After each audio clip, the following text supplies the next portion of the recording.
Welcome to the learner. Myself Dr. Kaji Ashraf Ali, Associate Professor, Bengal School of Technology. Today I am going to discuss about the topic of pharmaceutical emulsion. Pharmaceutical emulsion is another type of dispersion system like suspension, but some basic differences are there. Pharmaceutical emulsions can be defined as a thermodynamically unstable biphasic dispersion system of two immiscible liquids in which one liquid is uniformly distributed as small globules throughout the another liquid, and it can be stabilized by emulsifying agent. In this system, the first liquid which is dispersed in fine globules is known as internal phase or dispersed phase or discontinuous phase, and the second liquid is known as external phase or continuous phase or dispersion medium. Now, types of emulsion. Emulsion can be classified in different way on the basis of dispersed phase. It is classified into four categories: oil in water type, water in oil type, oil in oil type, water in oil in water type. The last two category is also known as multiple emulsion. On the basis of droplet size, it can be classified into macroemulsion, microemulsion, and nanoemulsion. The droplet size of macroemulsion is 0.2 to 50 millimeter and it appears as milky. The droplet size of microemulsion is 0.01 to 0.2 millimeter, which appears transparent, and the nanoemulsion whose particle size are in the range of nanometer. Another type of emulsion is self-emulsion. It is an isotropic mixture of oil and emulgent. On oral administration of this mixture, it comes in contact with gastric fluid and forms fine O by W emulsion with the help of peristaltic movement of the stomach. Another type of emulsion on the basis of route of administration: oral type, parenteral type, and externally applied. Orally administered emulsions generally are of liquid and oil in water type. Parenterally administered emulsion may be of water in oil or oil in water, which can be administered intramuscularly.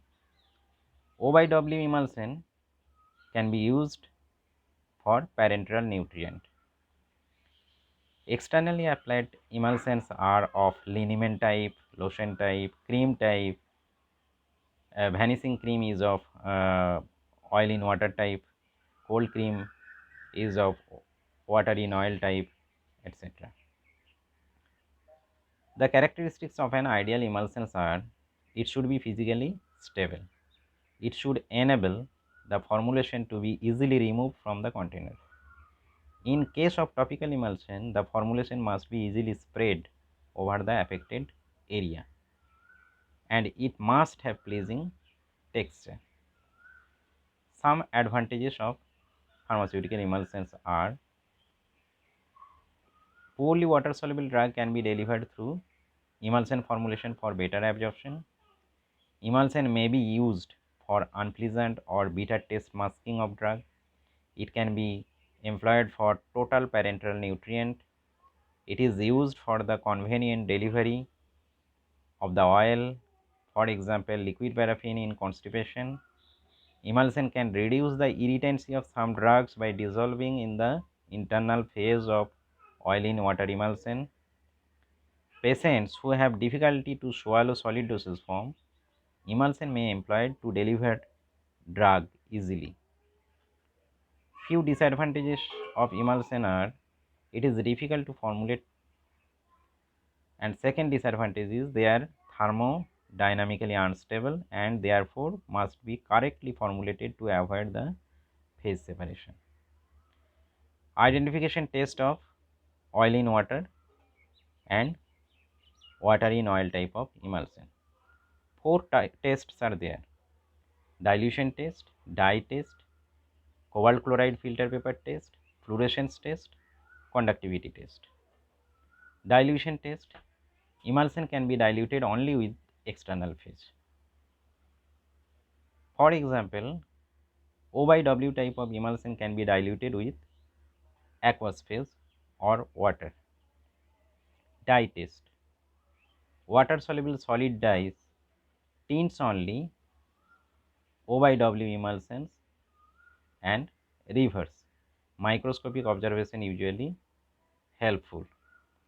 It means the water soluble dye in O by W emulsion forms a,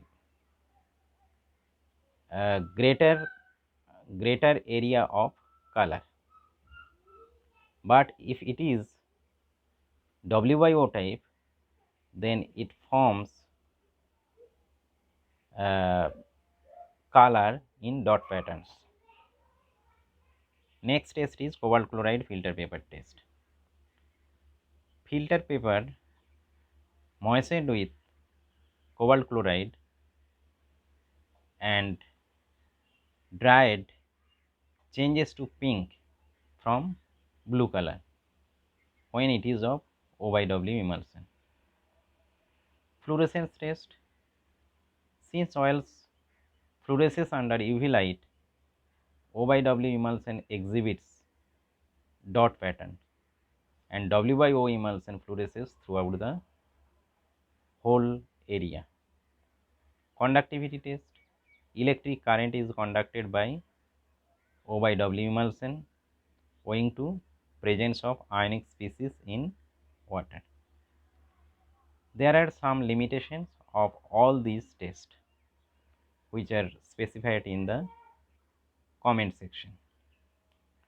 Formulations of emulsion: for preparations of emulsions, the following excipients and API are required. First component is drug, that is API, active pharmaceutical ingredient. Second one is the aqueous phase, third one is oil phase, then emulsifying agent, antioxidants, for example butylated hydroxyanisole, butylated hydroxytoluene, alpha tocopherol, etc. Preservatives are used sometimes, for example benzoic acid, parabenzoate, etc. Sometimes humectants are used for externally applied emulsion, for example propylene glycol, glycerol, sorbitol, etc. Coloring agents may be used, but they should be drug and cosmetics approved. Some flavoring agents may be applied in some cases. Emulsifying agents are discussed in next slides. Emulsifying agents: these agents have both hydrophilic and lipophilic part in the same molecule. They get adsorbed at the oil water interface to provide protective barrier around the dispersed globule. They stabilizes the emulsions by reducing the interfacial tension of the system. Ideal properties of emulsifying agents are: they should be compatible with other ingredient, they should be stable, they should be non-toxic, they should possess little organoleptic characters, they should not interfere with the stability of the active pharmaceutical ingredient. The emulsifying agents are classified into surfactant, that is surface active agents which are of monomolecular film, hydrophobic colloids which forms multimolecular film, and finally subdivided solid particles which produces particulate film. Now we are going to the surface active agents. The hydrophilic head: generally surface active agents consisting of two parts, head and tail. Heads are hydrophilic and tails are hydrophobic, that is lipophilic. The hydrophobic head dissolves in the water, and hydrophobic or lipophilic tail dissolves in the oil. In this way, the water and oil droplets become unable to separate out. Types of surfactants. Surfactants are of cationic type, anionic type, non-ionic type, amphoteric type, and polymeric type. Examples of cationic surfactants are cetrimide, benzalkonium chloride. Anionic surfactants are sodium lauryl sulfate, soaps, sulfosuccinate, etc. Non-ionic surfactants are span, twin, glyceryl alcohol, macrogol, etc. Amphoteric surfactants are N-alkyl amino acids, lecithin, etc. Polymeric or polyoxomer surfactants are polyoxomer 188, whose brand name is Pluronic F68. Hydrocolloids type of emulsions. They are generally exhibit little surface activity. They adsorb at the oil-water interface, providing a protective sheath in the form of multilayers around the droplets. Hydrocolloids type of emulsions are acacia, tragacanth, sodium alginate, agoc, etc. Finely divided solid emulsifiers. They swells in the dispersion medium to increase viscosity and reduce the interactions between the dispersed particles. The examples of such type of emulsifiers are bentonite, hectorite, vigam, magnesium hydroxide, aluminum hydroxide, etc. Next is HLB value. It is also known as hydrophily-lyophily balance. In 1947, Griffin was developed the system of HLB of surfactants.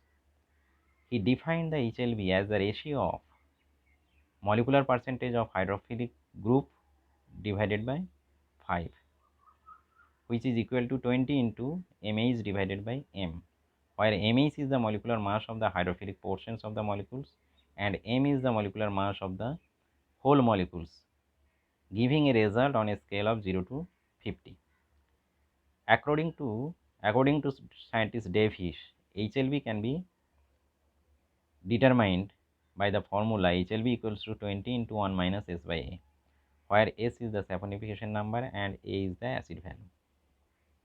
HLB scale.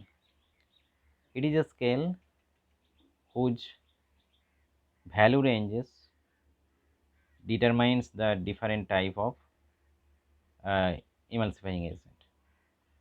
For example, 0 to 3 HLB value indicates the antifoamic agents. HLB value 3 to 8 indicates oil in water type of emulsifying agent. HLB value 7 to 9 indicates wetting and spreading agent.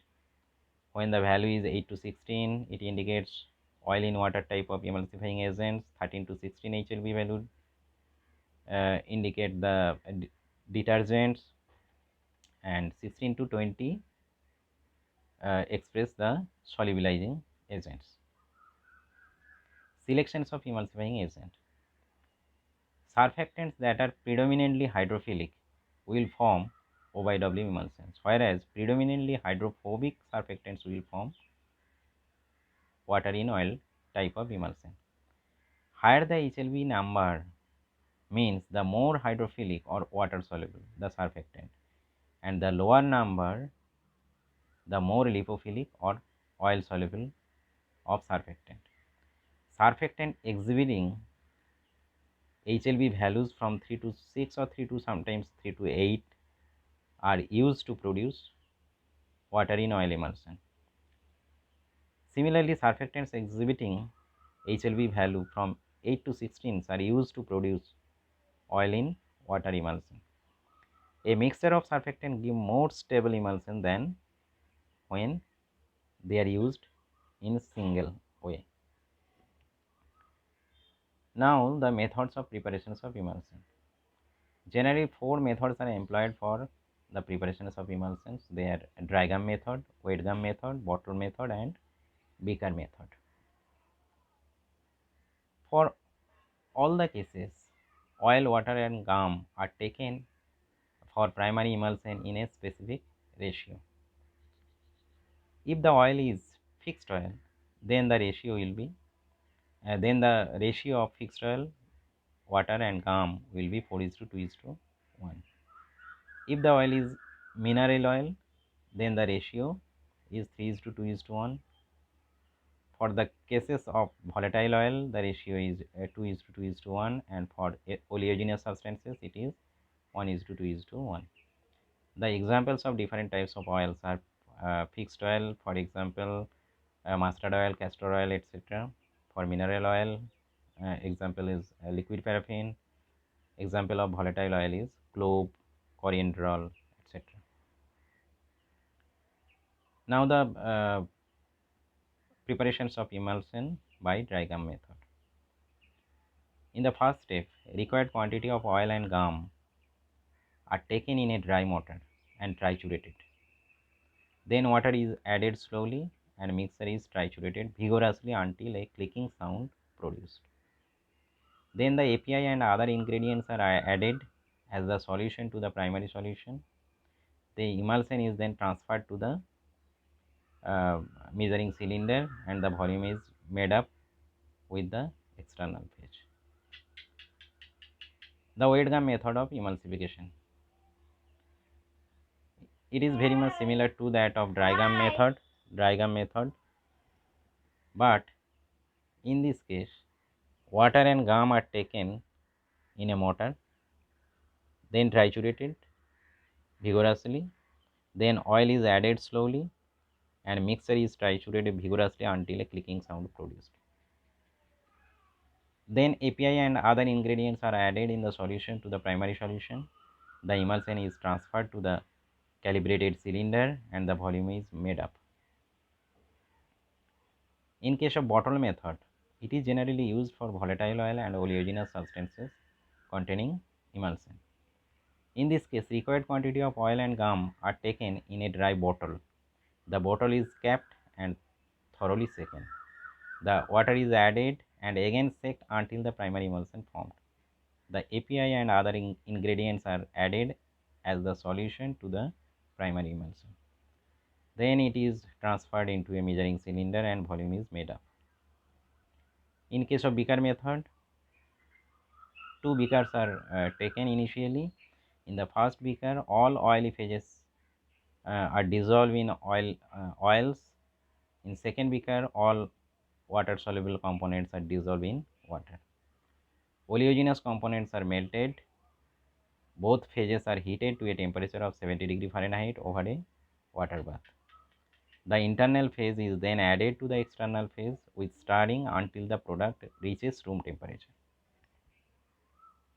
Next is theory of emulsification.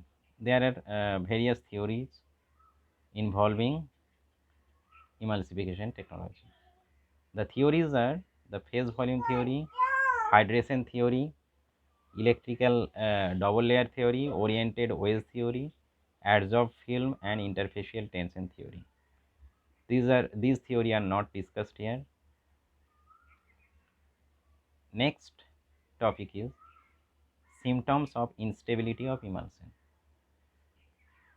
There are generally 5 instability problem of emulsions. They are creaming, coalescence, cracking, phase inversion and flocculation. First one is creaming. In creaming, globules of emulsion moves upward in case of O by W emulsion or sink downwards in case of water in oil emulsions, leading to creaming. It is a reversible process. It means on shaking, the emulsion can be transferred into its primary stage. In this case, globules do not coalesce, and factors affecting creaming is best described by Stokes law.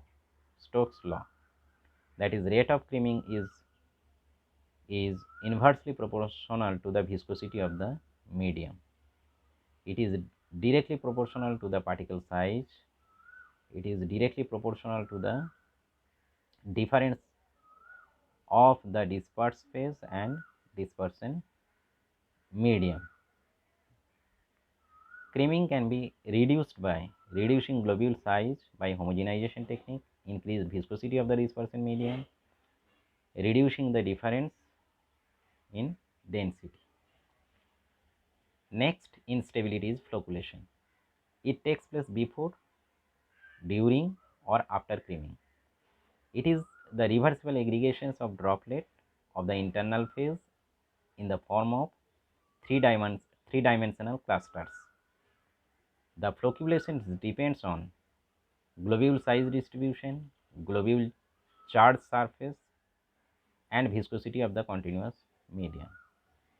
Next instability problem is coalescence. It is the growth process during which the emulsified particle join to form large particles. It is observed due to insufficient amount of emulsifying agent, altered partitioning of emulgent, incompatibilities between emulsifiers. Next instability is cracking or breaking. It is the complete separation of two phases. It is an irreversible process. In this case, the protective sheath around the globules is totally destroyed.